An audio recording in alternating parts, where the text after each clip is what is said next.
Welcome back to Jay's Reptile World Australia, everyone. Today we have a very special guest with us. This is Aruna. Hi. Aruna is a very special person to me and my daughter Grace. We love you heaps, kiddo. And today Aruna and I will be looking at the coastal carpet python. First of all, we'll get Aruna's little pet one out. You can get him out, Aruna. Oh, he's so tiny. Get him out. This is Aruna's pet hatchling carpet. What's his name, Aruna? Snappy Tom? Snappy Tom, she called him. So if you ever want to name one of your pets, get your kids to do it. They'll Did you always just try to bite me, dude? come up with the best names. He's biting. You're not, So, dude. you can see they're a bit... You right, Aruna? He's weighing on you. Ugh. Put Snappy Tom back. Self-defense. That's Snappy Tom there. Ugh. Disgusting. Ugh. Coastal carpet python is found over coastal Queensland, south into northern New South Wales. This one here is actually a striped variety known as a tiger carpet. You can see the variation in colour and pattern you can get in the species. We also have a larger one here. This is my largest male. He's about 10.5 foot long. Shows you how large the species can actually get. Yes. Oh. That's the male there. Oh my lord. We'll just put Snappy Tom back before he gets lost. You don't need to get lost. Put the lid on him. Yeah, you can pat the big one. That striped one might bite. So coastal carpet is one of the most common species kept in Australian herpiculture. They can top out at 4.2 metres long. But most are around the 6 to 8 foot long marks. I feel like he's going to turn around and snap. Very commonly seen in coastal Queensland. Farmers often keep them in their sheds to help keep the rats and mice down. No. Thank you. You like him? I'm afraid he's going to like turn around and like yum. As I said, the record length is about 4.2 metres long. The females actually do get larger than the males. The males won't get any larger than this. He's about 10.5 foot long, 3.3 metres. And the males won't get any bigger than that. But the females can top out at 14 foot or 4.2 metres long.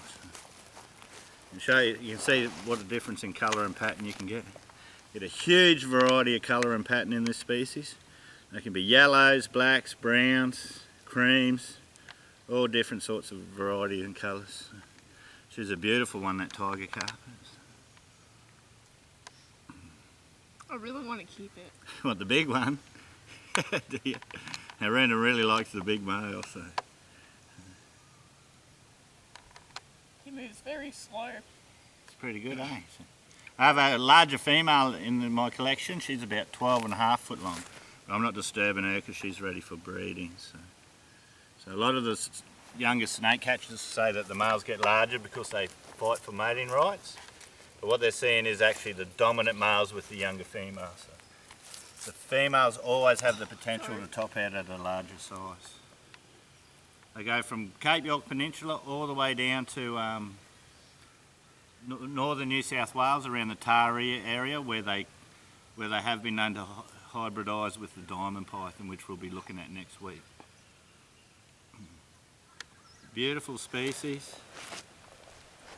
Just shows you how large this snake can actually get. Very rare to see them over 10 foot in the wild. Most of the wild ones we catch are between 5 and 8 foot long. But occasionally, we got a nice 12 foot one last year out of someone's house. She was a beautiful female. We released her on the property here. We still see her now and then. So we have pet ones that live around the house. There's one that lives above my rat cages, where I breed the rats for the snakes. So we always have pet carpet pythons around the house that are just wild ones. We allow them to live their life, and we don't bother them, so they don't bother us. He's very placid, this male. Whereas the tiger one, she bites a bit. So. Just shows you how large this species can get. So. Do you know how heavy it is?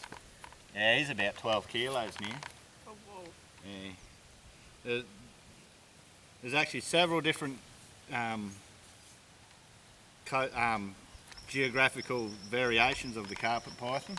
They used to all be called Spilota variegata, but in recent years they've done research and they've reclassified many of the species.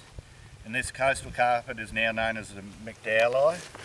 You have the inland carpet, which is the Mcdowelli. You have the southwestern carpet, which is the imbricata, and the nominate form, which is the variegata, which is actually from the top end of the Northern Territory, where the holotype was collected at Port Essendon in the 1800s. You see how placid this snake can be? It's not much sun today, it's quite a cool day, overcast day, so the snakes are pretty slow. It just shows you how beautiful this species can be. The patterns you can get on them are incredible. There's also, the next time we'll be looking at the jungle carpet of North Queensland rainforests, and they can be live side by side with the coastal carpet. There's virtually no hybridisation between the two subspecies. Whereas in central New South Wales, the carpets will crossbreed with the diamond pythons around the Taree area. So, incredible pattern on that tiger carpet. We live near the Burnout River in Queensland. This is a very common species. South of Townsville, this is the most common python species you will see. North of Townsville, you see more scrub pythons than carpet pythons. But down southern Queensland, eastern Queensland, carpet python is the most common python. We do get a lot of spotted pythons around here too, but we see a lot more carpet pythons than anything. Runa loves her carpet pythons, don't you? Mm-hmm. She's always loved them. We'll have another look at Snappy Tom, eh? See if he's going to settle down for you. Yeah, he's still biting. You can see why the girls call him Snappy Tom. Because when we first got him, this one actually bit my daughter, so ever since then Aruna and Grace have called him Snappy Tom, haven't you? Just shows you the variation in colour and pattern. In this species you get a huge variation in colour and pattern. So, you can see if you're gentle, snakes will never bite you. If you're gentle and patient, and just have that feel in your hands for them. You can see there he was biting a minute ago, but now he's just calm. All because I just keep him calm. So. It's all in the feel of your hands and how gentle and patient you are with an animal. It makes all the difference, especially when you're handling venomous snakes. So. Well, that's it for today. Next time we'll be looking at the jungle carpet python. So thanks everyone. I'm happy for everyone to meet Aruna, and we'll see you next time. Bye for now. Don't forget to like and subscribe.